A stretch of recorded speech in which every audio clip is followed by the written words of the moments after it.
Je vais reprendre cette deuxième partie cet après-midi en rappelant, là où nous en étions restés ce matin, que le chemin vers les bénédictions de Dieu, c'est d'entendre la voix du Seigneur et d'y obéir. En toute chose, que ce soit dans nos investissements ou que ce soit dans la recherche de la volonté du Seigneur, nous avons besoin d'entendre la voix du Seigneur. C'est en cela que nous allons pouvoir être obéissants. Mes brebis entendent ma voix, je les connais et elles me suivent. C'est ce que dira Jésus dans le livre de Jean. Nous allons cet après-midi continuer sur ce chemin de la rédemption à la restauration. Et j'ai rajouté bien sûr la restauration de quoi ?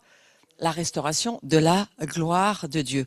La gloire que nous avions perdue puisque tous les êtres humains étaient privés de la gloire de Dieu. C'est la chose la plus dramatique qui nous soit arrivée. Ça veut dire, nous avions perdu la connexion avec le ciel, la connexion avec Dieu. L'humanité n'avait plus de connexion avec Dieu. Dans l'Ancien Testament ou l'Ancienne Alliance, certains avaient la grâce de recevoir l'Esprit de Dieu, comme Moïse, les patriarches. Certains recevaient l'Esprit pour, par exemple, construire le tabernacle. Ils étaient spécifiquement choisis, les cieux descendaient sur eux, c'était très spécifique, pour qu'ils puissent faire ce que Dieu voulait, qu'il soit fait exactement à l'exactitude de la volonté du ciel. Mais la plupart des gens de l'époque n'étaient pas remplis, n'étaient pas en connexion. Ils suivaient quelqu'un qui, lui, était en connexion avec le ciel. Ça ne serait pas juste que dans la Nouvelle Alliance, on retrouve les mêmes protocoles que dans l'Ancienne Alliance. Que nous suivions une personne qui est connectée avec les cieux et que tous les autres suivent parce qu'ils n'arrivent pas à se connecter. Ça, c'est tout à fait l'inverse de ce pourquoi Jésus vient pour la rédemption. La rédemption, c'est le rachat.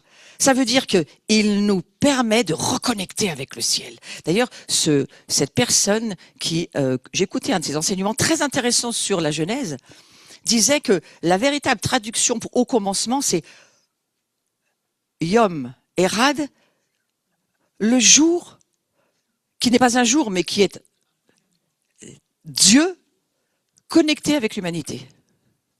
C'est la connexion qui a ramené Dieu dans l'humain. C'est la connexion. C'est facile pour nous de comprendre. Aujourd'hui, on télécharge beaucoup de choses, n'est-ce pas? Mais dans la gloire de Dieu, dans la présence de Dieu, nous avons une capacité de téléchargement de la même manière. C'est pas seulement de lire la Bible. Il faut lire la Bible, bien sûr. Mais c'est pas seulement lire la Bible. C'est apprendre à télécharger les cieux quand tu es dans cette présence connectée de Dieu.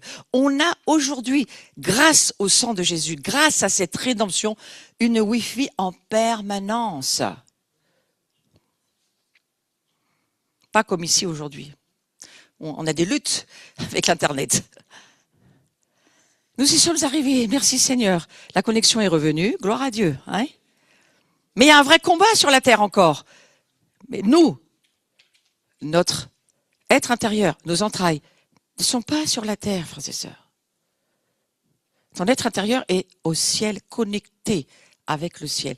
Tu n'es plus seulement un être incarné. Tu es un être incarné pour un temps, c'est temporaire. Mais ton être intérieur est connecté en permanence avec les cieux.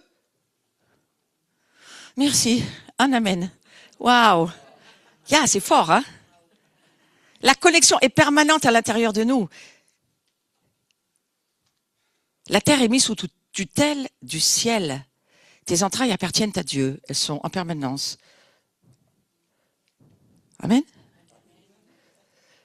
Pourquoi il nous a recréé esprit? Parce que c'était le seul moyen pour Dieu, pour reproduire qui il était. Et qui il est, et qui il sera, et qui il est éternellement. Dieu est quoi? Dieu est esprit. Il ne pouvait dupliquer dans son Fils qui nous sommes que comme était le Fils et le Père, esprit. Nous sommes recréés esprit. Et pour les âmes qui sont souvent des ânes, c'est compliqué. Hein? Nous sommes des ânes, c'est-à-dire des hommes ou des femmes animal jusqu'à ce que l'Esprit Saint vienne en nous et qu'on alimente suffisamment cette connexion pour commencer à vivre la vérité de qui nous sommes, des êtres spirituels. Tant que tu n'as pas réalisé cette connexion par la foi, tu vivras au niveau charnel animal, comme un animal vit sur la terre. Emmené par toute séduction, emmené par les plaisirs, emmené par ce que la chair aime. Sauf que la chair aime les choses qui sont contraires à l'esprit. Donc c'est évidemment un immense combat spirituel dans lequel nous sommes jusqu'à ce que tu vois, tu le vis. C'est effectif, c'est en pratique. Il vit chez moi. Et je deviens qui il vit chez moi. Et nous sommes tous ici, je le souhaite, nés de l'esprit. Pourquoi ? Parce que pour entrer dans le royaume de Dieu, il faut le voir. Et pour le voir, il faut être né d'en haut. C'est ce que Jésus a dit à Nicodème. Regardez The Chosen, regardez 50 fois cet endroit, cette conversation entre Nicodème et Jésus. Nicodème, tu peux pas voir le royaume jusqu'à ce que tu sois né d'en haut. Nicodème, tu peux pas entrer dans le royaume si tu n'es pas né de l'esprit, de l'eau et de l'esprit. De l'eau de la parole. La parole, c'est Christ en toi. L'esprit, c'est la puissance de la parole. Alors tu pourras entrer dans le royaume et tu pourras comprendre par la foi un monde que ton esprit, tes pensées humaines ne peuvent pas comprendre. Nous acceptons tous de naître à nouveau parce que nous l'entendons depuis que nous sommes petits. Mais ça ne veut, pour la plupart des gens, rien dire. Nous sommes nés à nouveau et nous vivons dans notre vie charnelle, animale, comme tout le monde vit autour de nous. Mais il faut bien être comme tout le monde? Non. Nous ne sommes pas comme tout le monde. Nous sommes mis à part, nous sommes différents. Nous ne pouvons pas vivre comme tout le monde parce que nous ne sommes pas comme tout le monde. Nous sommes d'un autre monde, le monde de la vie spirituelle. Et pourquoi nous sommes devenus cela? Parce que c'est ce monde-là qui détruit le monde spirituel démoniaque. Amen. Comment pouvions-nous avoir l'autorité sur les êtres spirituels déchus si nous ne sommes pas un être spirituel supérieur? Nous sommes supérieurs aux anges, frères et sœurs. Non mais sérieusement, Jésus serait mort pour rien, Jésus serait mort pour qu'on soit né à nouveau, puis qu'on attend qu'il revienne, on est des pécheurs pardonnés, instruits, tout va bien, on attend, ça fait 2000 ans qu'on attend. Mais on tombe dans l'ennui là, c'est pas possible. On est dans une religion qui tue.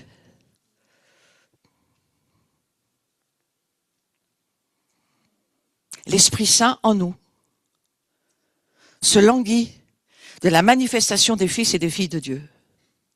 La création soupire. Elle ne pourra pas être transformée, cette création, tant que nous, on ne sera pas transformés les premiers. La création, elle soupire, elle gémit, elle attend à la manifestation des fils et des filles de Dieu. Elle attend à ce que les fils et les filles de Dieu vivent, pratiquent cette révélation de qui ils sont, des esprits puissants, loin de Dieu, pour faire le bien, pour amener le pardon où c'est impossible, pour aimer l'impensable, l'impossible, pour faire être comme Christ sur la terre. C'est possible par la puissance du Saint-Esprit.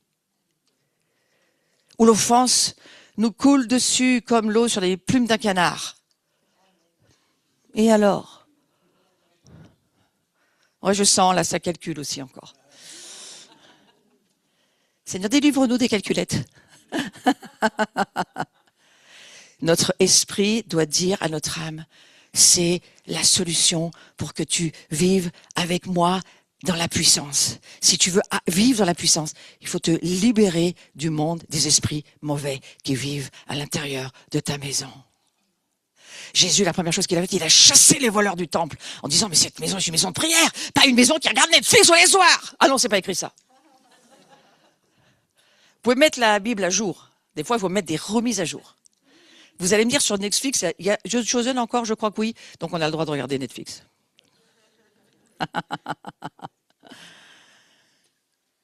Il y a des excellentes choses qui se passent dans les médias et il y a des choses infernales.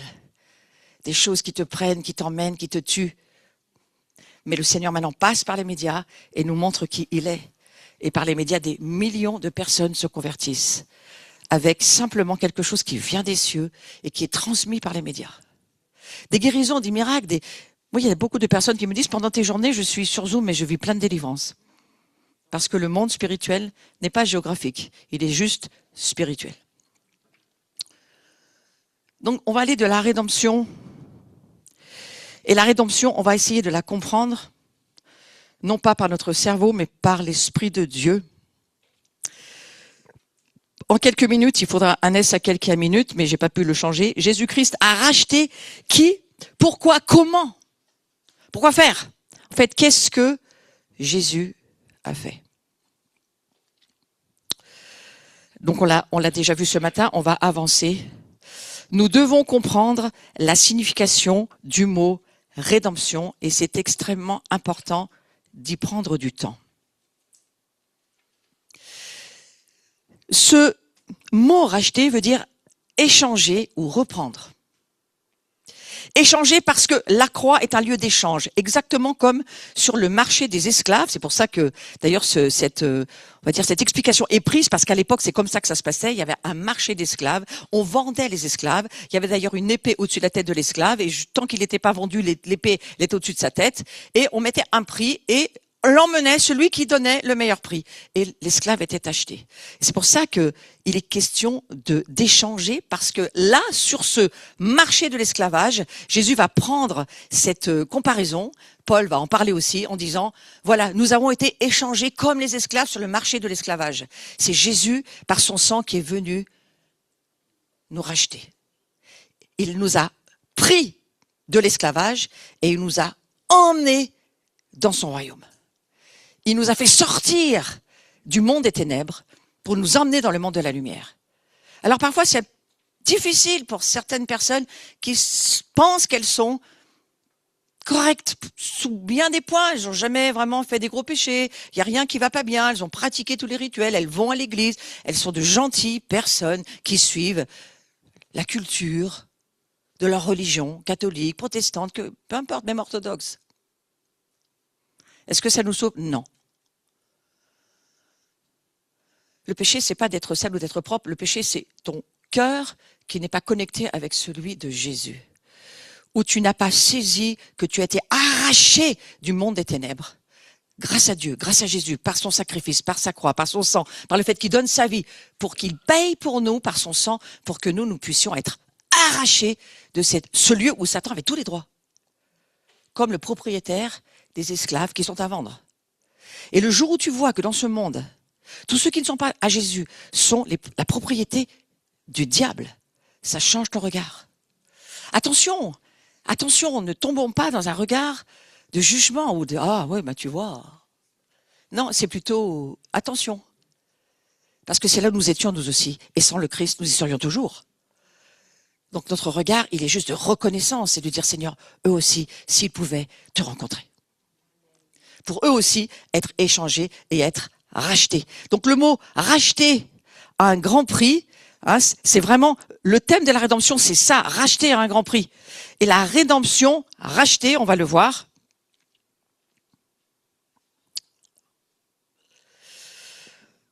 Libérer quelqu'un de captivité ou de prison après avoir payé une rançon, ça aussi, c'est une définition qui peut vraiment nous aider.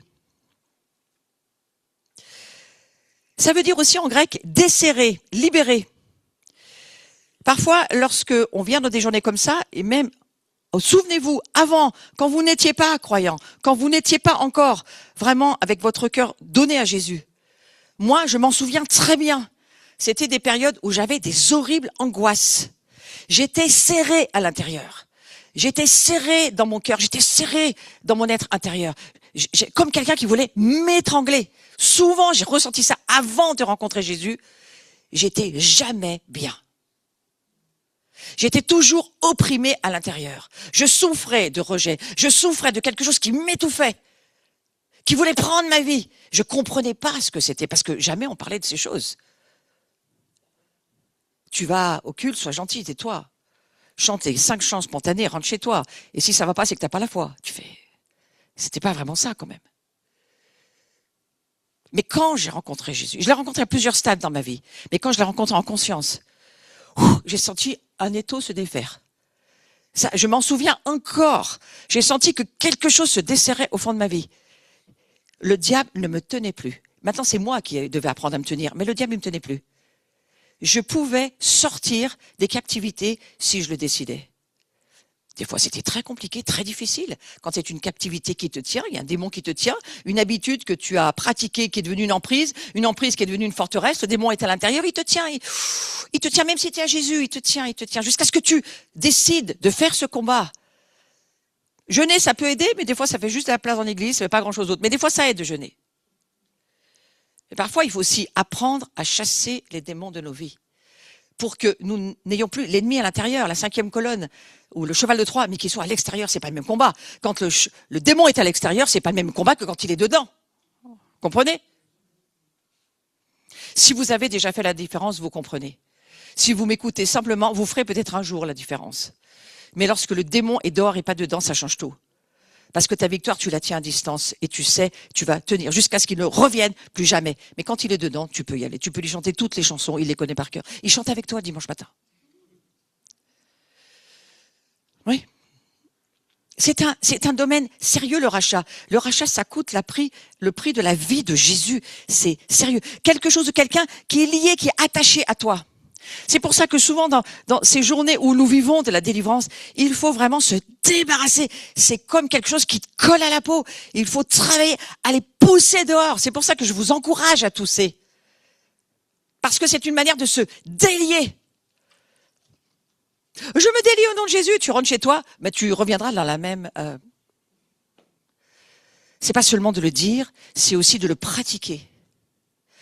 Pratique le fait de délier ta vie de ce monde qui te tient.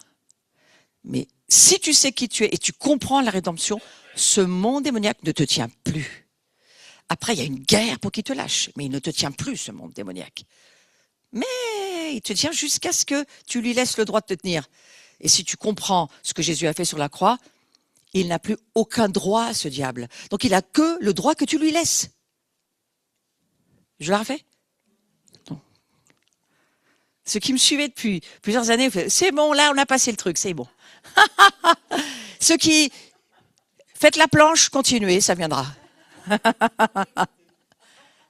Le diable n'a que le droit qu'on lui laisse. Aujourd'hui, si tu comprends la rédemption, donc tout ce que tu vis en termes de droits légaux du diable, c'est parce que tu lui laisses. Peut-être tu es ignorant, peut-être tu sais pas. Mon peuple meurt faute de révélation. Alors, pratique des journées comme ça et laisse le Saint-Esprit te montrer des révélations qui vont te rendre libre. Nous allons de liberté en liberté. Waouh, les Français, on aime ça, nous. On aime ça, on a besoin de ça. Je pense que toutes les nations ont besoin de ça. On est créé pour être libre, libre de ne plus pécher, libre de rester attaché au Seigneur. La rançon, c'est le prix payé pour la libération. Donc j'ai parlé de l'esclave captif, mais aussi pour racheter la vie d'une personne de la mort. Et c'est quelque chose qui m'a beaucoup, beaucoup parlé ces jours, d'une nouvelle manière. C'est comme si le Seigneur me montrait, tu vois, on parle, l'esprit me disait comme ça, tu vois, il y a quelque chose qui peut être gênant dans la façon d'enseigner, c'est de dire, il faut mourir à soi-même, il faut tout le temps mourir. Attends, moi je suis mort sur la croix pour que toi tu vives. Pourquoi tu veux mourir tout le temps? C'est ça que Jésus m'a dit. J'ai dit, oui, il faut peut-être le dire autrement. Jésus, il meurt pour nous pour qu'on vive de la vraie vie. Il meurt pas pour nous laisser croire qu'il va nous donner une vie, mais si nous ne saisissons pas la révélation de la parole de Dieu, nous allons vivre une vie qui va nous ramener dans la mort. Et ça, c'est pas la bonne chose non plus. Mais il y a attention à un moment donné où ce n'est plus notre âme qui nous dirige. Notre âme, l'âne que nous étions avant de rencontrer Jésus, il doit se soumettre à Christ et vivre des ressources spirituelles. D'en haut. Pas seulement d'en bas, d'en haut. Donc il y a un renoncement aux œuvres de la chair, Galates 5, 19. Je vous les relis pas, vous les relirez, c'est le mauvais étage. Montez au 22. Galates 5, 22, fruit de l'esprit, magnifique. Mais le 19, notre âme, c'est ce qu'elle désire. Et au même niveau que l'idolâtrie, la divination, est mis les querelles et les disputes, frères et sœurs. Donc dans l'église, plus de querelles, plus de disputes, plus d'idolâtrie, plus de divination. Soyez sobres. Où est-ce que j'en suis, Seigneur, moi? Où est-ce que j'en suis dans ma compréhension de la rédemption que tu m'as offert pour ma vie tous les jours? Notre rédemption, c'est un mystère la rédemption, hein. C'est un mystère, c'est-à-dire que c'est quelque chose qui demande à être révélé par le Saint-Esprit. On ne peut pas le comprendre avec notre cerveau. Ça restera une information stérile. Par contre, si ça devient une révélation, ça commence à produire en nous ce poids de gloire. On a besoin de beaucoup plus d'huile, beaucoup plus d'onction, ce poids de gloire qu'il nous faut pour qu'ensuite on puisse nous élever avec l'Esprit Saint et vivre dans des dimensions de puissance dont nous avons besoin aujourd'hui. Hein. Nous avons besoin de cette puissance. Donc, notre rédemption, elle a été payée par le sang de Jésus. Afin que nous puissions être pardonnés, oui. Être qualifiés pour hériter du royaume des saints dans la lumière, oui. Donc maintenant, j'aimerais bien qu'on monte de niveau en disant, Jésus a racheté mes péchés, virgule, pour que je puisse hériter de sa gloire. Est-ce que vous voulez qu'on rentre dans cette dimension dans l'année qui commence? Et qu'on passe pas toute notre vie à savoir si nos péchés sont pardonnés ou pas. Parce que ça fait quand même 2000 ans que ça dure. Hein? Mais savoir, il y a un héritage qui nous attend. Un héritage de gloire, un héritage glorieux. Il y a un héritage glorieux. C'est quoi, Seigneur? C'est quoi, Seigneur? Déjà de savoir que tu es fait de la substance de la gloire, c'est quand même déjà important. La nouvelle création, elle est divine, elle est céleste, elle est plus terrestre. Elle a pour un temps, on va dire une enveloppe. Notre corps, charnel, temporaire, merci Seigneur. Mais ensuite, il y en a un à l'intérieur, éternel, glorieux. Bouh. Amen.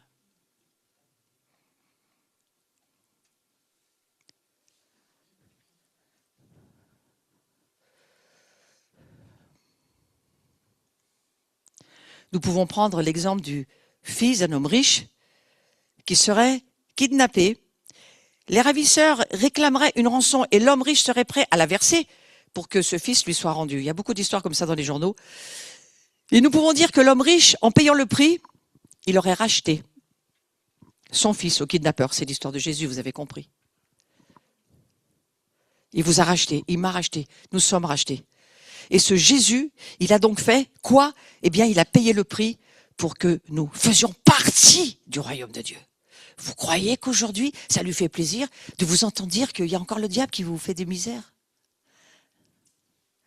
Il vous court après, il vous en veut. Ça, c'est vrai. C'est lui qui vous tient. Non, ça, c'est pas vrai. Il est plus fort que ce que vous êtes. C'est archi faux. Il est le père du mensonge, il vous ment. Mais il y a quelque chose à comprendre. Dieu nous a rendu une volonté libre. C'est ce que le diable nous avait volé.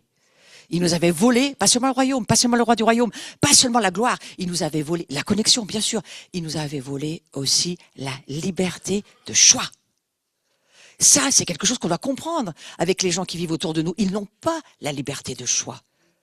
La plupart des gens qui n'ont pas Jésus n'ont pas la liberté de choix. Ils sont tenus par le monde de l'enfer.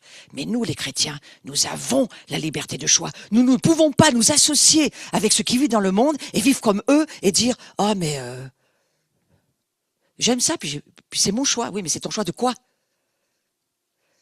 De coucher avec des esprits impurs et de vivre avec eux et de travailler avec eux. Je parle à plein niveau là où j'en suis en ce moment. Je ne vais pas mettre de nom sur ce que je vois dans mon esprit, mais je vois plein de choses. Tout ce que le monde te propose, dans lequel tu passes du temps. Jésus meurt pour nous télétransporter dans son royaume.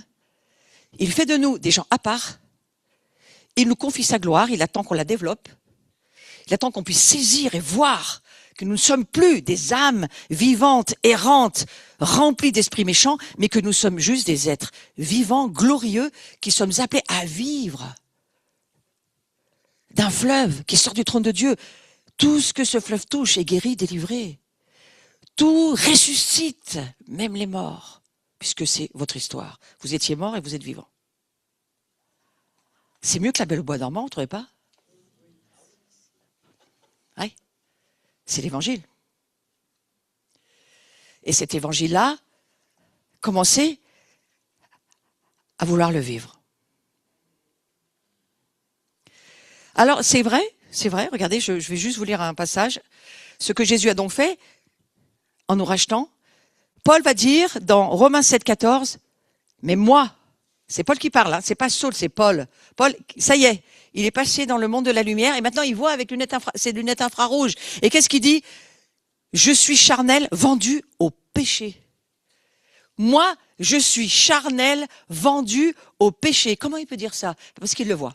Parce qu'il a, ça y est, il voit la réalité spirituelle de qui il était et de qui il est encore, bien qu'il soit rempli de la gloire de Dieu. Il sait que la chair, elle est vendue au diable. Elle est remplie de péché. Le péché, c'est quelqu'un qui l'habite. C'est pas un concept intellectuel, le péché, hein. Il habite chez toi, il est couché à ta porte, ce sont des entités spirituelles. C'est contre ça qu'on se bat. C'est contre ça, quand le royaume de Dieu arrive quelque part, le monde des démons fuit. Heureusement qu'on ne le voit pas, frères et sœurs. J'avais j'avais le petit chat de ma fille chez moi ces jours. Il n'avait jamais vu un sapin de Noël. Oh, il arrive dans le salon, parce qu'elle venait me visiter, le chat est parvenu depuis longtemps. Il a regardé là, le sapin de Noël.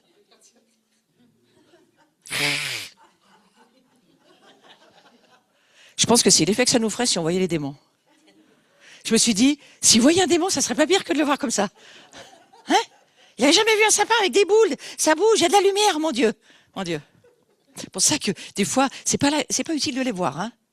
Mais vous en voyez pas les effets dans votre vie? Ou dans la vie des autres? Ou vous voyez, le vent de l'esprit, on ne le voit pas, mais quand les feuilles elles bougent, on sait qu'il y a du vent, non? Le monde spirituel, méchant, c'est la même chose. Nous ne nous battons pas contre des concepts intellectuels. Nous nous battons contre des esprits vivants qui habitent les corps humains et qui travaillent pour le prince de ce monde. Si nous ne comprenons pas cela, quelle guerre faisons-nous? Qu'est-ce qu'on a compris de la guerre spirituelle?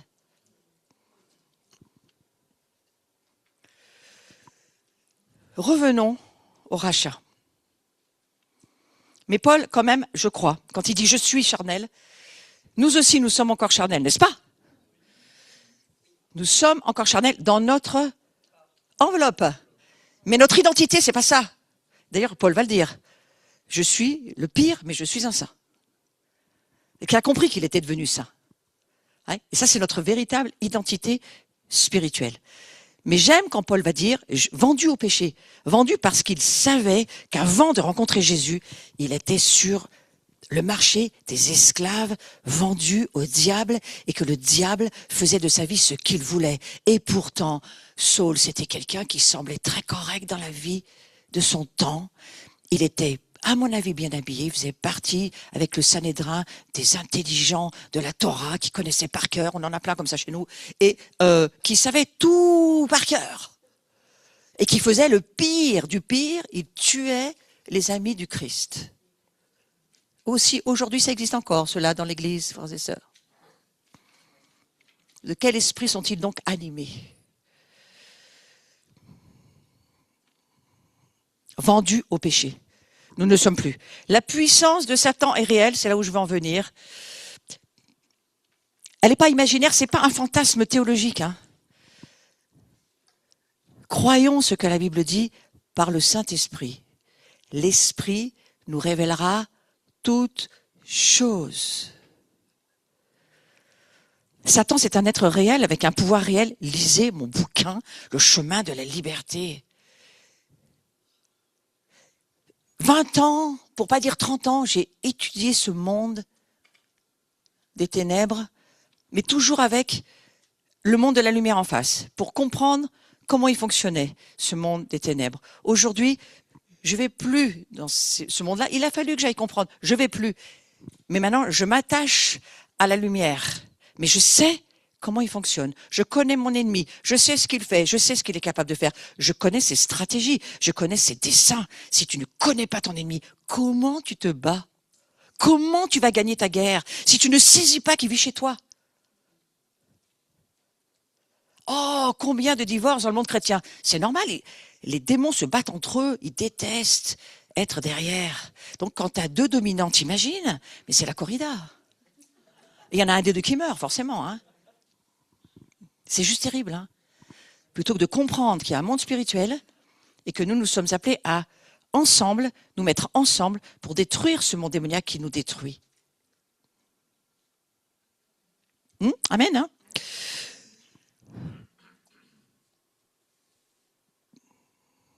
Ce monde de Satan domine véritablement ceux qui sont séparés de Dieu. Mais il ne domine pas ceux qui sont en connexion avec Dieu. C'est ça la différence. La différence entre nous et le monde, c'est que nous, Satan ne nous domine pas. Alors on peut être en guerre, on peut parfois être à terre, on peut parfois avoir besoin vraiment des autres, de demander de l'aide, mais les autres, vous devez dire à celui qui est à terre, non, on lâche pas et tu vas te relever. J'entends parfois des amis de Job qui disent, oh, bah tu l'as bien mérité, allez, c'est fini pour toi. Ah, il y a des églises qui font ça.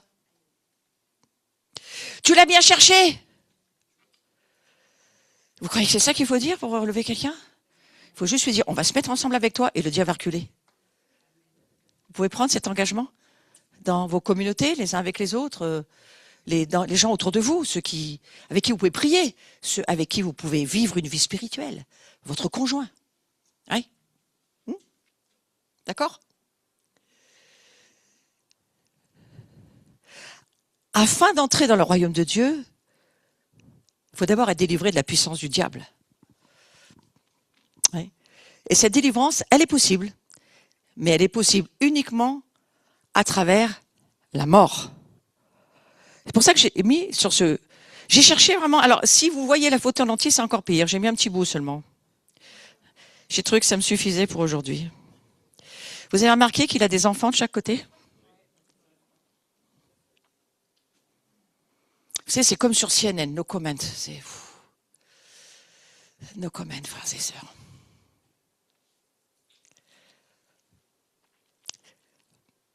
Le Père nous a délivrés de la puissance des ténèbres.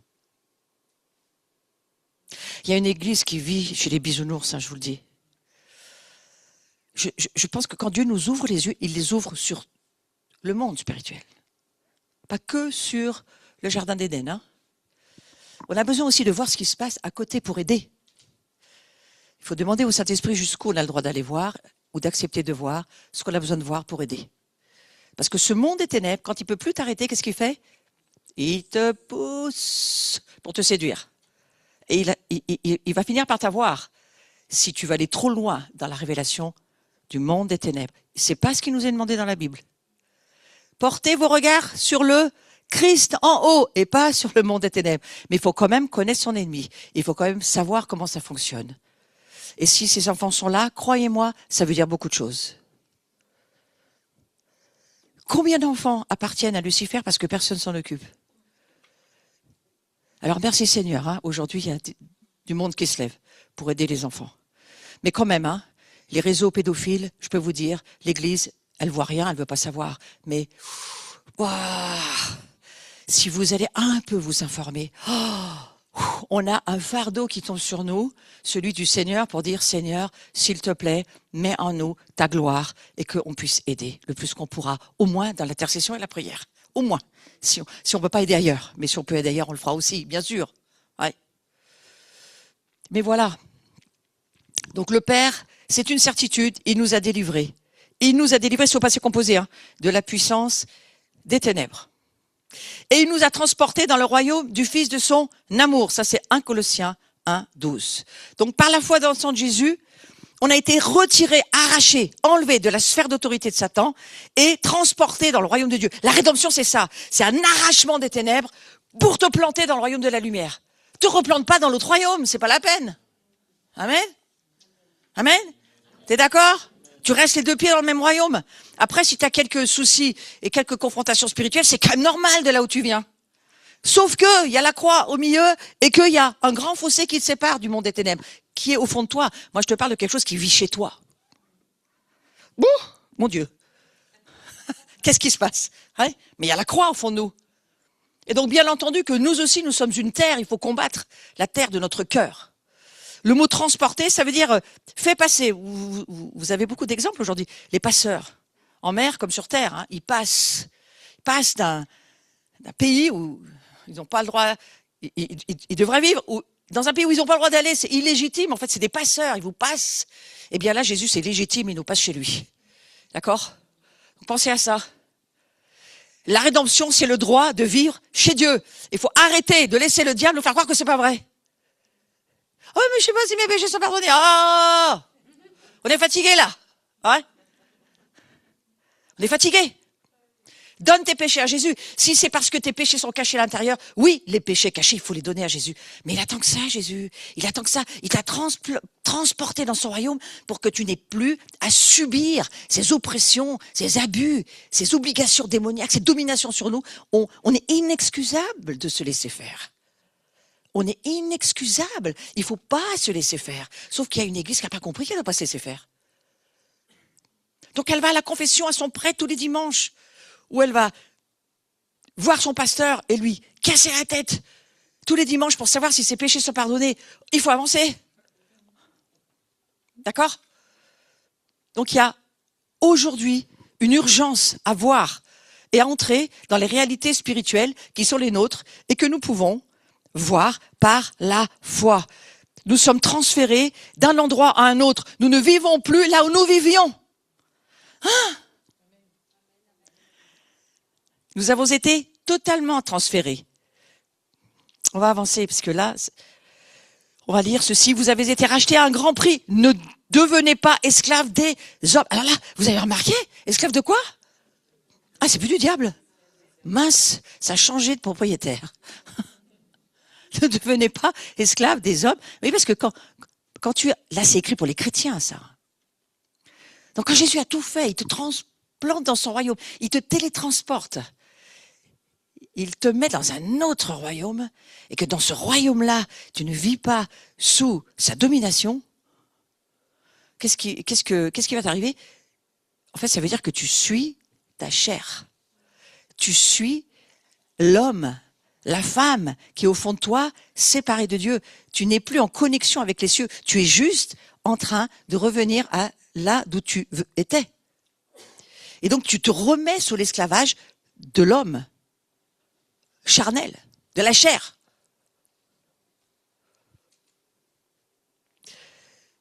En effet, la loi de l'esprit de vie en Jésus-Christ, on l'a lu beaucoup de fois ce matin, on l'a lu beaucoup de fois et on va encore le relire. Je suis affranchi de la loi. J'y reviens pas, j'en ai beaucoup parlé ce matin. Nous sommes donc justifiés gratuitement et cela, ça fait grincer des dents les esprits religieux. Parce qu'un esprit religieux, il est formaté, il est fait par Lucifer pour te faire douter de qui tu es, douter de ton rachat, douter du fait que tes péchés sont pardonnés, douter de tout ce que Dieu dit. Oh, mais Dieu, il a réellement dit. Oui, il a dit. Faut lui fermer le clapet à ce démon-là. Monsieur, je sais tout, il a dit. Ouais. La justification, c'est insupportable pour le monde de la religion. Nous sommes justifiés sans rien faire, sans mérite, sans rien, par amour, point. Nous sommes justifiés parce que ce que je viens de vous expliquer, c'est que nous ne sommes plus dans le royaume des ténèbres et que dans le royaume de la justice, si Dieu nous plante dans le royaume de la justice, c'est pourquoi? Pourquoi il nous plante là? Comment il peut le faire? Parce que par son sang, on est juste. Et ça énerve la religion. Ah mais non, mais moi je vois bien tout ce qui va pas chez toi. Oui, mais sauf que moi, Jésus, Dieu le Père, il me voit au travers du sang de Jésus et que moi je suis en train de progresser, diable. J'avance de gloire en gloire. Laisse-moi le temps, je suis sur un chemin, il s'appelle Jésus. Mais je sais qui je suis. C'est ça qui manque à l'église. C'est de dire au diable, je sais qui je suis. Et même si je pêche encore demain, je pêcherai moins qu'hier. Comprenez ce qu'il faut répondre au diable? Ouais. Il faut lui dire la vérité. Je sais qui je suis dans le Messie. Je sais qui je suis dans le sang du Christ. Mais excuse-moi, dans mon humanité, j'ai encore un petit trajet à faire. Mais tu vois, je le fais de mieux en mieux chaque jour. Comment ça s'appelle ça? La grâce. C'est ça. Le trône de la grâce. Jésus ouvre un chemin, il ouvre un portail dans les cieux. Dans le livre des Hébreux 3, nous approchons du trône de la grâce. Il y a un vrai trône dans les cieux. Et c'est jamais fermé. Jamais jour férié, jamais le chômage, jamais. C'est toujours ouvert. Dieu dit, je ne dors pas, je veille nuit et jour, ce royaume, ce trône est ouvert pour toi. Tu peux y aller n'importe quand. Le diable enrage. Il pourrait au moins fermer un jour. Non. Ça s'appelle la grâce. On est justifié malgré nous. C'est pas de notre faute si on est justifié. Après, il faut pas profiter. Hein. Attention. C'est pas mon propos. Le prix, c'était le sang de Jésus, versé sur la croix. Nous nous souvenons qu'il y a eu un échange divin. Et ils sont gratuitement justifiés. Oh, moi, j'aime ce passage extraordinaire. Alors, je crois pas que c'est celui-là. La croix est l'endroit où nous offrons nos péchés, nous recevons le pardon et nous devenons justes. Justes. Je suis heureux de voir le terme gratuitement, moi. Je suis un peu comme tous les Français, j'aime bien quand c'est gratuit. Mais il faut payer de temps en temps ce qu'on doit payer. Mais on aime quand les choses sont gratuites parce qu'on a l'impression qu'il y a pas de pression sur nous. C'est quelque chose qui nous fait du bien. Mais le problème, je le redis, c'est que les esprits religieux, ils veulent gagner la rédemption. Mais ils n'y arrivent jamais. Ils peuvent pas. Ils sont jamais satisfaits, ils sont jamais tranquilles. Parce que ils pensent juste devoir en faire un peu plus pour arriver à être juste. Ça marchera jamais. Dieu a décidé que notre rachat est gratuit. Il y a d'autres choses qui sont payantes après, mais le rachat est gratuit. Notre rachat est gratuit. La justification est gratuite. Le fait d'être rendu juste, c'est gratuit. Ça s'appelle la grâce de Dieu. Et la première chose à faire, je vous le dis pour vous aider, peut-être pour certaines personnes ici, si vous avez encore quelques combats à ce sujet, c'est d'arrêter de tenter de vous rendre juste. Vous avez fait un truc moyen, vous avez dit un truc qui n'était pas tout à fait juste, vous demandez pardon, j'ai pas dit les choses comme il faut, ça allait pas, machin, non. Vous avez dit quelque chose qui était juste et ça, c'est gênant pour tout le monde, mais c'était juste et c'était posé pour vous. Vous n'avez pas besoin de vous justifier. Laissez Dieu vous justifier. Si vous étiez juste dans ce que vous avez fait, vous justifiez pas.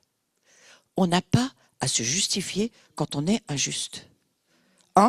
Juste. Enfin, injuste. Pas injuste, hein. Ça va, vous dormez pas, c'est bien. Vous suivez, hein. Quand on est juste, on ne se justifie pas. Donc, il n'y a aucune raison de te justifier quand tu as fait quelque chose de juste. La seule chose que tu peux faire, c'est te taire et laisser Dieu faire ses affaires. Lui, il te justifiera. Par contre, si ce n'était pas juste, oui, il faut demander pardon et reconnaître que ce qu'on a fait, ce n'était pas juste. Mais notre seule justification, ce n'est que par la foi. C'est pour ça que la foi, c'est le fondement de notre identité chrétienne. Hein. La foi, par la foi. Croyez par la foi. Croyez. La foi, c'est quoi? C'est croire Dieu. C'est croire ce que la parole de Dieu dit. Croyez Dieu, croyez la parole de Dieu. Croyez ce que Dieu dit. Entendez-le, croyez-le, écoutez ce que Dieu vous dit, avancez avec ce que Dieu vous dit. Dieu, il vous parle dans la parole. Par quelqu'un, vous savez que c'est Dieu qui vous parle. Mais Dieu, il parle.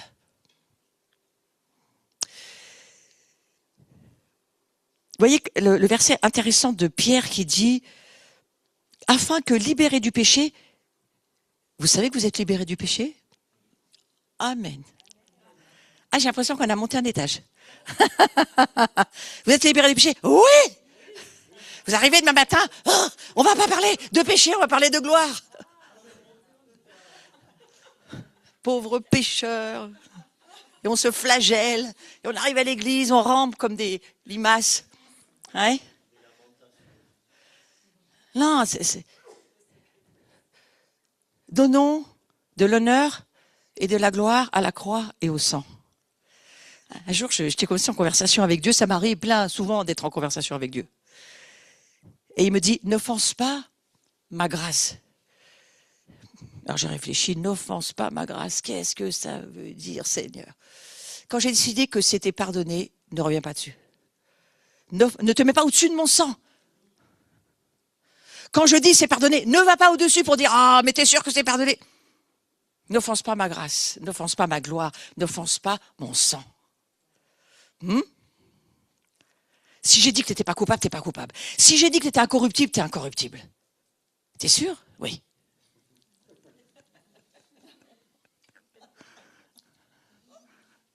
Il nous a semé semence incorruptible. Notre esprit est incorruptible. Oh, mais tu te rends compte, on peut prendre des vacances, on va à Hawaï. Notre esprit est incorruptible. Nous ne sommes plus corruptibles, mais personne ne le croit. Il faudrait croire.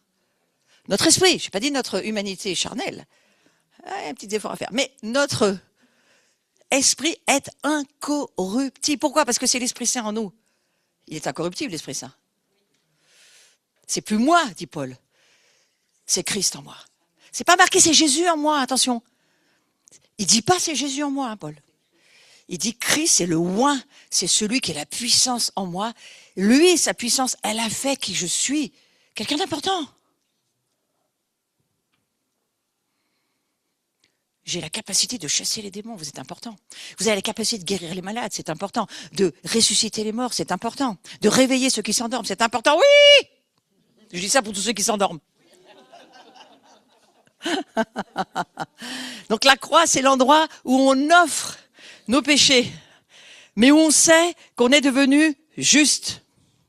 Parce que ça, c'est extrêmement important et il faut le voir et on y va rapidement. Le salaire du péché, c'est la mort. Tu vis dans le mauvais royaume, c'est là où tu vas. Même si c'est très distractif, intéressant, c'est là où tu vas. Et le plan de Dieu pour l'humanité, c'est d'être délivré de ce royaume-là. Ce royaume qui est pour l'humanité déchue. Mais c'est pas le plan de Dieu pour sa famille. Dieu veut restaurer notre vie et la rédemption, elle s'étend au-delà du simple pardon des péchés, mais c'est vraiment, ça va sur le sujet de la restauration. Et Dieu nous dit, au travers de l'Écriture, que Jésus restaure tout, absolument tout, puisque sur la croix, il a dit, j'ai tout accompli. Moi, j'ai eu beaucoup de mal pendant des années avec ça. J'ai dit, Jésus, t'as tout accompli, ben, j'aimerais bien le voir, même chez moi.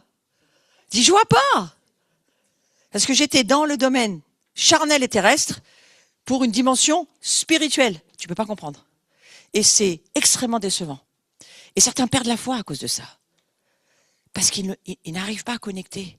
Ils voient pas que la Bible, c'est pas écrit pour les êtres charnels. La Bible, elle est écrite pour les êtres spirituels qui sont entrés dans la foi. Dans le monde de l'invisible qui doit être pour nous plus réel que le monde visible. Le monde invisible, les réalités invisibles. Les réalités sont dans l'invisible. Ces réalités-là, il faut aller les chercher et les vivre. Il faut aller les chercher et les vivre. Si tu vas pas les chercher et les vivre, tu vas dire que tu veux vivre une vie chrétienne, censée être spirituelle, mais comme un animal. Tu t'en sors pas. Et c'est très décevant. Et certains vont vouloir se buter pour ça. La déception, c'est un esprit de mort, vous savez ça? Mais vous le savez maintenant, c'est un esprit de mort. On n'est jamais déçu dans le monde spirituel. Dans le monde charnel, on pourrait faire de longues listes. Ouais. Donc la restauration, c'est recréer quelque chose dans son état d'origine, et c'est bien ce que Jésus a fait.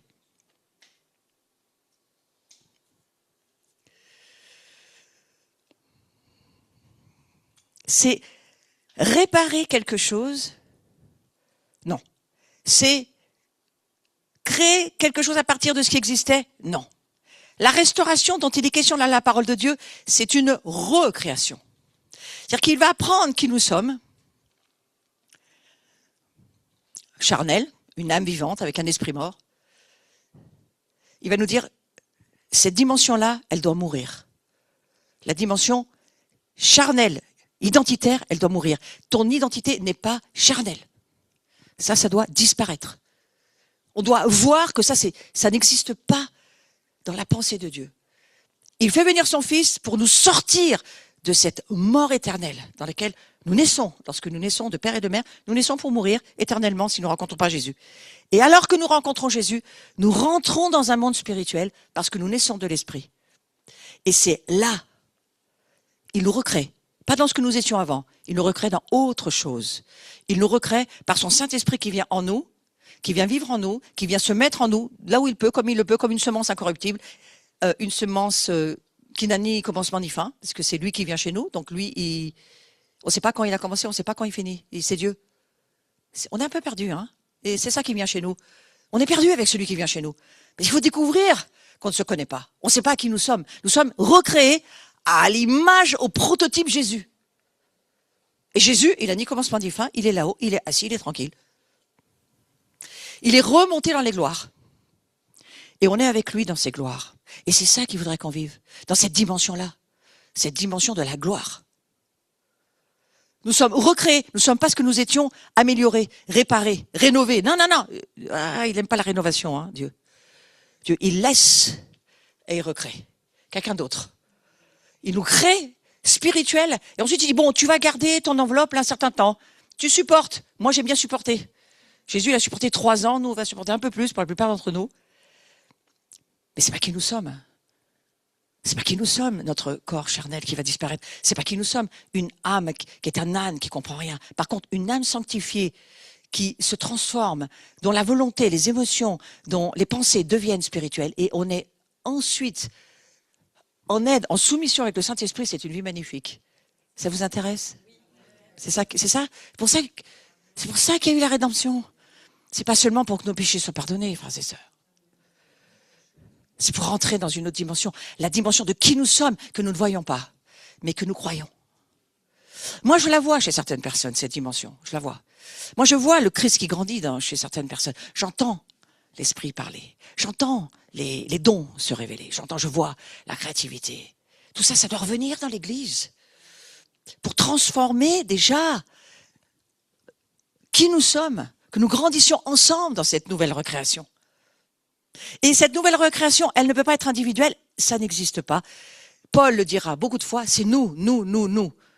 Donc nous ne pouvons grandir et mûrir et avancer que ensemble. Oh, quelle galère! Quelle galère! Il va falloir nous supporter l'éternité, quelle galère! Si tu comprends le monde de l'esprit, tu peux dire, Seigneur, avec toi on va pouvoir, parce que tu es saint. Il n'y a que la sainteté qui nous permet de croire que c'est possible. Dans l'humanité actuelle de l'homme animal, non merci. Non merci, c'est bon.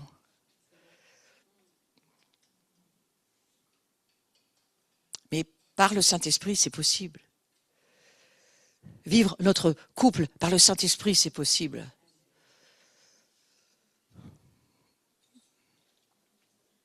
Alors, voilà où nous amène la recréation. La restauration, c'est de cela dont on parle.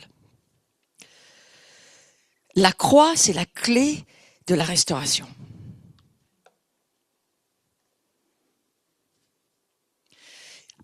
Il y a peut-être 2-3 ans, j'ai compris que la croix, c'était la porte de la gloire. Oh, j'ai mis longtemps pour voir ça. La croix, c'est la porte de la gloire. Ah oui, elle te fait sortir du royaume des ténèbres.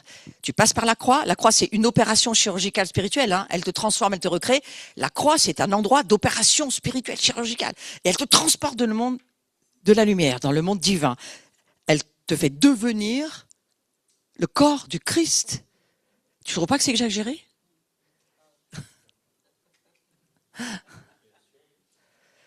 C'est la recréation. Nous devenons le corps de Christ. On ne devient même pas quelqu'un en Christ, parce que ça n'existe pas, si nous sommes un corps. Nous sommes un corps. Il nous a reformés corps. Donc, des individualités, mais comme il a fait dans la Trinité. Ils sont 3 en 1, ils sont 1, mais ils sont quand même 3. Donc, quand il y en a un, tu as quand même les 3. Quand tu as les 3, tu as les 1 ensemble. Un peu comme le couple. On est 2. Bon, on est quand même 1. Mais quand même, hein, ça c'est quand même mon jardin privé, s'il te plaît. J'ai des plates-bandes. Sauf que l'autre dit, non, tes plates-bandes, c'est les miennes. Oh non, pitié. Ça durera que le temps de la vie humaine, charnelle. Non, ça va durer l'éternité. Mon Dieu. Ah, j'ai bien fait de pas me marier. T'as pas de chance, on est tous mariés. Mais vous y croyez ou pas à ça? Quand on parle de la communion des esprits, vous croyez qu'on parle de quoi? De quoi on parle dans l'Église? L'Église, elle vit sa dimension charnelle. Mais la Bible n'est pas écrite pour la chair, elle est écrite pour l'esprit. Donc on vient Parce que nos esprits vont se rencontrer et vont produire la gloire de Dieu. On est en fait un centre de production de gloire. C'est ce que je vois. Où on va. Je n'ai pas dit qu'on y était encore, mais j'ai dit que moi je crois qu'on y va. Moi j'y vais là. Qui même me suivent. Un centre de production de gloire. Si tu comprends que tu n'es pas un âne, on n'est pas un troupeau de brebis, ni un troupeau d'ânes. Mais on est un peuple spirituel, avec des esprits qui se rencontrent, qui communient et qui saisissent la sainteté et qui comprennent le feu et qui comprennent que Dieu fait ses affaires au travers de l'érade que nous sommes. La communion des esprits. C'est pour ça que Jean va beaucoup écrire, Pierre, Paul. Notre pensée, c'est que vous soyez avec nous en communion. Et que la communion que nous avons avec le Père, le Fils et l'Esprit Saint, on l'est aussi avec vous. Comme on est en communion avec ceux qui sont en ligne, du reste aussi. Ils sont dans la même communion. Parce que cette communion-là, elle produit la gloire, le feu, la présence, la sainteté. Mais tu ne peux pas la produire avec des membres non sanctifiés. Eux, au contraire, ils font reculer les gloires. Un pêche, tout le corps pêche, fait reculer la gloire. Donc voilà la responsabilité qui est la nôtre. Que Jésus nous a confiée dans la recréation. Et la croix, c'est la clé. La clé pour ouvrir toutes les portes qui doivent être ouvertes. Et pour fermer toutes celles qui doivent l'être, comme on l'a fait ce matin. Et il y a des domaines spirituels où nous devons libérer ceux qui s'y trouvent, qui n'ont rien à faire là, les mettre dehors et refermer la porte et dire « vous revenez plus jamais ». Parce qu'aujourd'hui, nous faisons ce travail, nous, avec le Saint-Esprit. Jésus a tout accompli, il est assis dans le ciel, je vous promets, il a dit, il ne va pas venir faire le travail que vous devez faire. Il ne va pas faire ce travail-là. C'est lui, il est assis et il restera assis jusqu'à ce que le Père lui dise « retourne sur la terre ». Et pour le moment, c'est à nous d'apprendre à faire ce travail. C'est pour ça que nous sommes des esprits. Nous sommes dans un combat spirituel. Et alors que nous faisons ce combat en nous-mêmes et en communauté, et même avec notre ville, parce qu'une fois qu'une communauté a compris son appel d'intercesseur et de sacrificateur, elle peut se mettre avec d'autres qui ont compris la même chose. Parce que si vous vous mettez avec des gens qui ne comprennent pas ce que vous faites, vous allez vous perdre et les perdre. Mais lorsqu'on sait qu'une communauté peut vivre dans cette dimension avec une autre communauté, alors elle commence à changer les territoires. Ouais. Alors ça, c'est attaqué par le diable, je peux vous le dire. On en sait quelque chose, nous. Mais c'est toujours vrai. Voilà. Et le Saint-Esprit, aujourd'hui, je te le dis, il plane au-dessus de ta vie. Il voudrait savoir, est-ce que tu vas le laisser diriger ta vie ou pas? Donc Dieu envoie son Fils mourir pour cette restauration. Quand on dit la restauration de toute chose, ça veut dire restaurer, apporter, ramener tout ce qui a été séparé dans la réconciliation, tout ce qui a été provoqué par le péché, à se réconcilier. Et personne ne se trouve jamais trop loin. Jamais. C'est pour ça que je l'ai écrit. Personne n'est jamais trop loin de la puissance rédemptrice de Dieu. La croix, c'est le chemin pour passer de la malédiction à la bénédiction, du péché à la lumière, on va dire de l'enfer à la gloire de Dieu. C'est pour passer de la mort à la vie, tout comme le peuple d'Israël est passé de l'esclavage en Égypte. C'est bien sûr une histoire vraie, mais qui nous parle beaucoup en tant qu'instruction pour nous aujourd'hui. On a bien des Égyptes qu'il nous faut quitter pour entrer dans le pays des promesses. Je suis l'Éternel votre Dieu qui vous a fait sortir du pays d'Égypte afin que vous ne soyez pas leurs esclaves, jusqu'à ce que nous comprenions La rédemption, nous resterons esclaves du diable, de ses mensonges, de tout ce qu'il nous raconte, de nos opinions qui n'ont rien à voir avec la parole de Dieu bien souvent et qui ne nous aident pas. Mais lorsque nous avons compris que la parole de Dieu est la vérité, que nous la croyons et que par la foi, nous réorientons nos pensées, alors nous pouvons rentrer. Nous brisons les liens de ton joug. Je t'ai fait marcher debout. Voilà ce que dit l'Écriture. C'est ce que nous aussi, on doit vivre. Sortir de tout ce qui nous tenait esclaves pour, en brisant le joug. Nous, on le fait au nom de Jésus, on le fait par la croix, on le fait par le sang, on le fait par la rédemption a eu lieu. Et Dieu nous dit, c'est pour ça que je voulais le prononcer sur nous aujourd'hui, je t'ai fait marcher debout. C'est Lévitique qui le dit dans la Torah. Tout ce qui est dans la Torah est véridique dans le Nouveau Testament, hein, c'est toujours les fondamentaux. Dieu voulait rappeler à son peuple ce qu'il avait fait pour lui en brisant le joug, symbole de sa libération de l'esclavage. Et vous savez, on a beaucoup d'esclavage à l'intérieur de nous. De là où on vient. De comment on a été élevé, de notre éducation, de tout ce qu'on a cru qui était vrai, de tout ce qu'on nous a dit, qui n'a rien à voir avec Dieu, mais qu'on a cru. De tout ce qu'on a vécu dans notre passé. Tout ce qu'a provoqué le péché, la séparation d'avec Dieu. Ah, oui, c'est des réalités. Ce sont des réalités. Mais il voulait nous dire, Dieu, qu'il a donné à son peuple le pouvoir de briser le joug au travers de Jésus. Je vous ai donné tout pouvoir. Jésus va le dire, je vous ai donné tout pouvoir. Il a dit à ses disciples, je vous donne les clés du royaume. Je vous ai donné tout pouvoir. Allez, en mon nom, allez, faites. En mon nom. Moi, je suis assis, je me déplace pas, faites-le. Ah, mais Jésus, est-ce que tu peux répondre? Non. Fais-le. Ah, mais Jésus, tu vois, fais-le. Il est mort pour qu'on fasse les choses.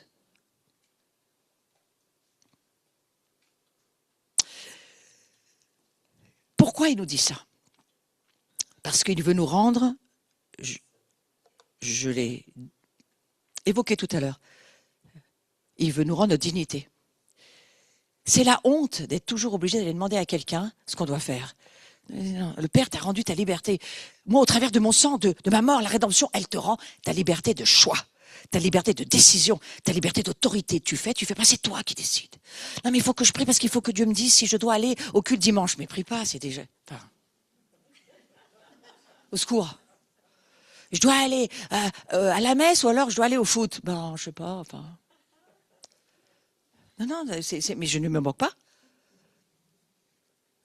Le peuple de Dieu est arrivé à la mendicité. Et c'est pas forcément sa faute, hein. Parce qu'il n'a pas saisi sa responsabilité, son droit, ses devoirs, d'être qui il est dans le Christ. Et la liberté de choix nous a été redonnée à la rédemption. Lorsqu'on a été rachetés, on n'est plus esclaves, nous sommes devenus des hommes et des femmes libres de quoi faire, de choisir, de prendre nos responsabilités, de faire ce que Dieu nous a dit de faire. Nous sommes devenus des hommes et des femmes libres de choix. Libres de pécher ou pas. Libres d'obéir ou pas. C'est ce que provoque la rédemption, hein. Et c'est pourquoi, quand Dieu dit qu'il a brisé le joug, ne me dites pas, ah non, mais je peux pas, si c'est plus fort que toi, c'est que c'est démoniaque, chasse ce qui est plus fort de toi de ta vie, mais toi, marche avec le Seigneur. Parce que tu es inexcusable. Tu as le sang de Jésus, le nom de Jésus, la croix, tu as tout ce que Jésus a gagné pour toi, il t'a redonné ton autonomie de fonctionnement avec le Saint-Esprit. On n'est jamais tout seul. Oh! Qu'est-ce que vous voulez qu'il fasse de mieux? Ouf, ouais. On peut pas faire plus. Mais on n'a pas envie, nous, souvent, on s'attend à ce que ça tombe, comme la manne. Ah ouais, mais bon, alors la manne, on en a marre, mais change-nous le menu, s'il te plaît. Change-nous le menu. Alors, tu veux de la caille, tu vas voir, tu vas les avoir. Il y avait un léger énervement dans les cieux. Une montagne qui les a couverts de la manne, qu'ils n'en pouvaient plus de la manne. Et quand ils ont passé le Jourdain qui entre dans le pays promis, il n'y a plus de miracle. La manne tombe plus. Il n'y a plus d'eau qui sort du rocher ou pas parce que Moïse a mal entendu. Parce que là, Moïse, moi, je vais lui dire merci quand on va le voir là-haut, hein, sérieux. Il n'a pas entendu, Seigneur. Ouais, ok, bon. Ok? Et maintenant, vous allez vous-même aller cultiver. Vous allez vous-même aller faire ce que vous avez à faire. Vous allez vous-même voir s'il y a une production ou pas. Vous allez vous-même payer la semence pour voir si elle pousse ou pas. Moi, je vais la faire pousser, mais achetez la semence. Tu peux pas la faire tomber, s'il te plaît? Non. Non, c'est ça l'idée, c'est ça l'idée. Hein. Un peuple qui ne doit pas être assisté. Un peuple qui doit vivre de l'extraordinaire rédemption que Jésus a gagnée pour nous. Et regardez, c'est très intéressant cette histoire. J'ai brisé les liens de ton joug, je t'ai fait marcher debout. Droit, ça veut dire, dans le Lévitique, c'est exactement, en arabe et en hébreu, le mot droit, c'est la même racine utilisée pour la résurrection d'entre les morts. Dans le cadre de la fin de leur esclavage, il les appelait à ressusciter à une vie nouvelle.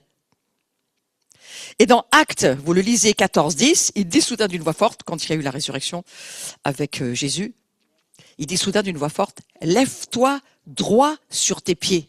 Il s'agit d'un miracle de Paul à Lystre. Alors moi j'ai mis le miracle de Jésus, mais c'est pour vous montrer la résurrection. À Lystre, concernant l'homme qui était paralysé depuis sa naissance et qui n'avait jamais marché. Et Paul va dire, parce qu'il voit, il sait, il vit. En lui, il y a cet esprit de la résurrection.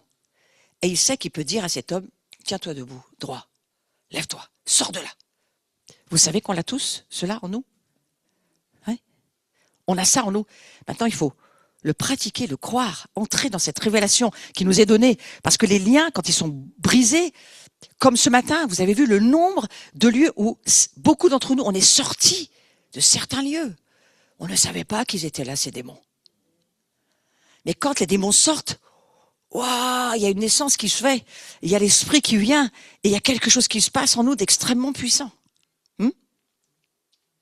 Qui va faire qu'on va se tenir droit, debout, sur nos pieds. Ça veut dire que la résurrection est aussi rentrée dans notre vie. Je te dis aujourd'hui, lève-toi sur tes pieds. C'est à toi que je parle.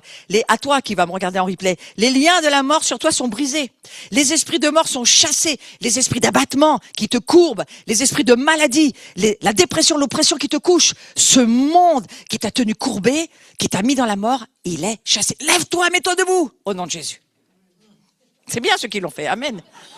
Amen. Certains, ils écoutent vraiment. Ils sont tellement dans le Amen.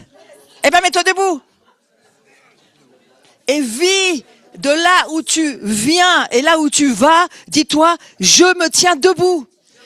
Debout sur les problèmes, debout sur les oppressions, debout sur tout ce qui veut me courber, debout sur l'abattement, debout sur la dépression, debout sur l'angoisse, debout sur la fatigue, debout, je suis debout. Ouais. Au nom de Jésus, je suis debout. Et cette parole-là, on la transmettra quand Dieu va nous demander de la transmettre. Je me tiens debout par la foi. Amen. Amen. Vous pouvez vous rasseoir.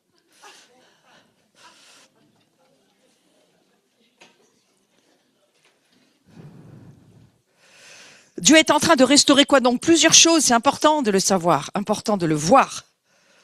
Il restaure son royaume, son gouvernement, son église, sa famille.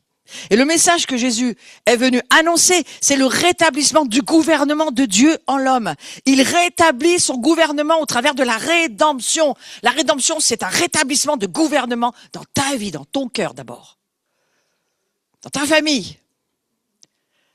Dans ta communauté. Dans ta nation, dans les nations. Ça, c'est de la rédemption à la restauration de la gloire de Dieu. Et le message que Jésus est venu annoncer, c'est ce rétablissement-là.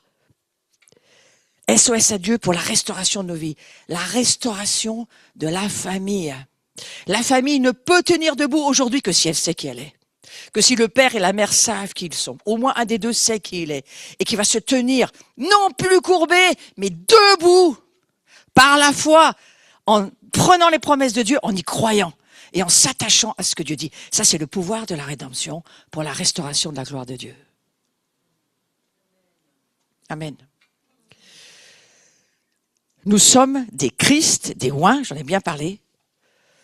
Et Jésus vient annoncer et proclamer que ce temps de rétablissement du gouvernement de Dieu sur la terre, il est arrivé.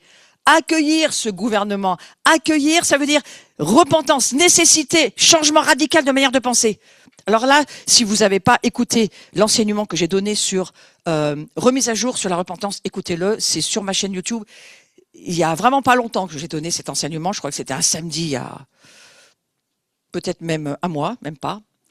Ça s'appelle Mise à jour de la repentance. Remise à jour. Parce qu'il y a une remise à jour à faire en nous. On a une très très mauvaise compréhension de la repentance. Mais la repentance, en fait, c'est ce dont je suis en train de parler. C'est le changement radical de pensée à propos de Dieu, à propos du royaume de Dieu, du plan de Dieu, à propos de la rédemption, des fondamentaux. Ce que la Bible nous dit dans les fondamentaux bibliques, dans les doctrines qui sont les nôtres. Il vient rétablir son gouvernement sur la terre, au travers de nous. Et c'est nous qui l'a choisi.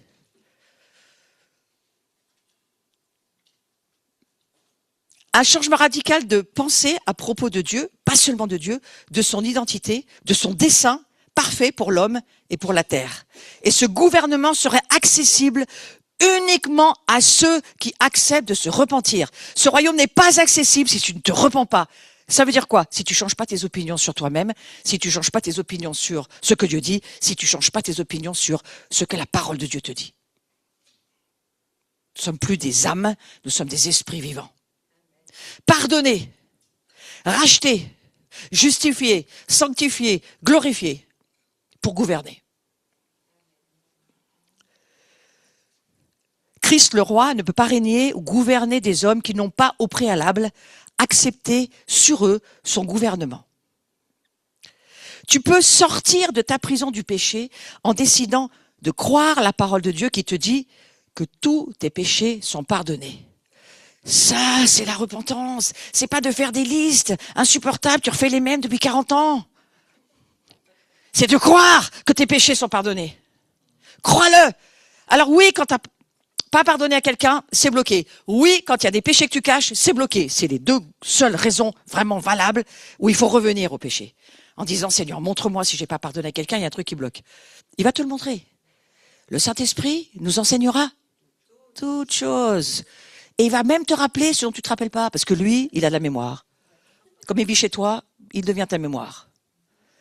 Amen. Et les péchés cachés. C'est-à-dire ceux que tu nies ou dénies ou que tu mens. Dieu, il sait. Ça, il sait. Là, on peut pas. On peut rien. Mais sans ces deux faits majeurs, la repentance, c'est mes péchés sont pardonnés.